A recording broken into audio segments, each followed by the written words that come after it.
Hello everyone, I hope all of you guys are well, healthy, and happy.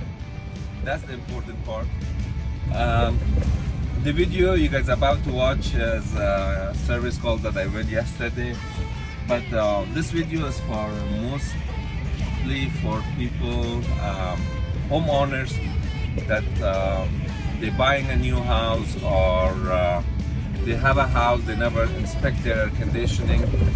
I gave you guys a couple tips that please follow these and make sure you have a safe environment, safe heating system, safe air conditioning system. Because a lot of times people try to save money, they hire unlicensed contractors, handymans, or people that they work for someone for a few months or maybe a year, and then they take a job as a side job and they come to your house, do the job, but you don't know the quality of their labor. So unless you call the city, you get an inspector there, and you inspect their job. So this job was done by unprofessional technician or installer. They installed the system. Remember guys, when you install air conditioning or heating system in the attic, you have a firewall installing in your attic.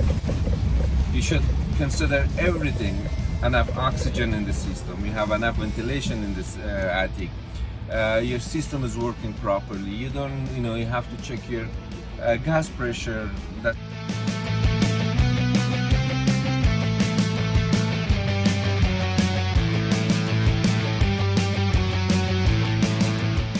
So these little things has to be all tested, checked by someone that knows how to install a system. So in this house, I went there and this guy installed a system. The furnace was hanged by a plumber's tape. You never hang a system with plumber's tape. Plumber's tape is designed to hang probably plumbing pipes. Not even for air conditioning dock is allowed to hang air conditioning dock with plumber's tape. Just imagine you hang a system with plumber's tape. Second thing, you never can put gas flex inside the furnace. The gas flex is only designed for exterior use, not for inside the furnace. So this guy pushed it because the furnace was upside down and the opening of the gas was on the top of the furnace. Instead of going up or looping it, coming down with a hard pipe, rigid pipe, what he did, he made the job easy. He pushed the gas flex and connected inside the furnace on the gas valve. So in the video you see that I changed that. And also he run the flexes under the unit, on top of the unit. When you install a furnace in the attic, you have to have clearance all around it. 6-inch minimum clearance from any combustible material, wood, plastic, anything that be touch, melt, burn with the heat of the system. Third thing, that when you install a system 100,000 BTU, if you go to the owner manual and you read it, it requires 4-inch vent for 100,000. If it's more than certain feet higher, then you have to change it to 5-inch or 6-inch. So if it's a short run, it's minimum of 4-inch. This guy uses a 3-inch.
and you connect it to overflow pipe, that you never do that. You have a drain that goes to your sink or outside, and then you have overflow that goes over a window or a door, and then you have a drain pan that has to have a either surface sensor that shuts off the system or a shut-off valve.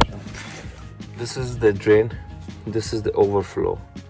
They connect the overflow to one line goes outside, and then the other line connected to the pan. Pan supposed to be only with a shut-off valve. You cannot connect it to your overflow. Overflow has to be directly connected to outside, so in case if there is a problem, you can see the water dripping from top of a window or a door. This is drain connects to your sink or to outside, whatever it goes. But drain pan is always should have its own shut-off valve. You don't do things like that. See already some water spots there, so if it gets worse, then this drain pan has to shut the system off before the water start dripping to the ceilings. Look at this, guys.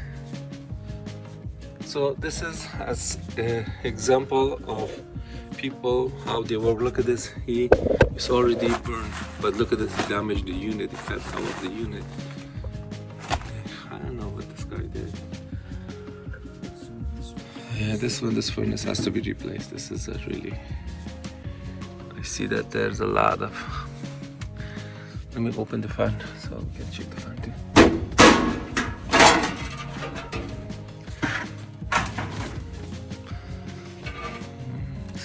This very small, look.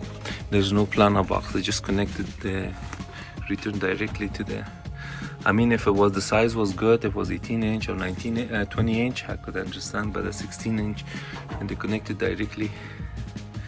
And there's a lot of rat shit. Okay, let me explain to the owner what else you want me to do here. Chicken. Yeah. Mszaneczki. If you guys see the double check, see you guys good.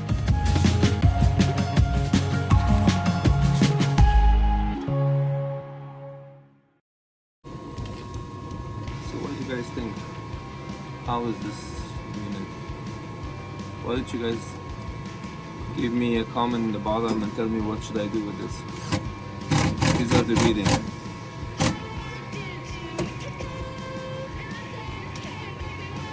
How is it? Is it good? Bad? And if you want to compare it with factory requirements, this is the factory requirements. So this is an 80% system, efficiency 80 for this part. This is for this unit. Alright, let me print.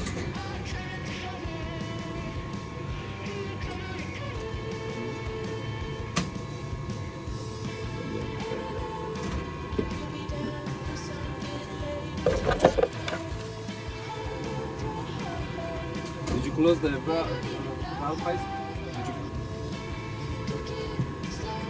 Check your system before you buy a house.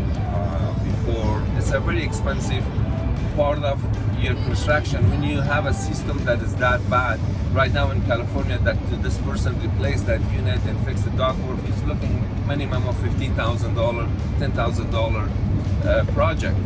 So to save money before you purchase the house, maybe you can convince the previous owner to fix the problem before you buying it. Most of these inspectors that you hire, homeowner inspectors, they just go see the physical. They see that okay, everything is there, it's all working, and they sign it off. But I went to the job, the homeowner inspector came and said everything is fine, and I found more than 50 issues with that air conditioning and heating system. So please, homeowners or buyers that buying a house, to save $10,000-$15,000 money in your purchase and for future expenses, check your heating air conditioning system. And then I went outside, this guy installed the disconnect switch that I'm sorry I forgot to read, because I just told the guy that you know, nothing is right here, and the guy decided to change it in summertime, put the unit on the roof. So I don't want to film everything.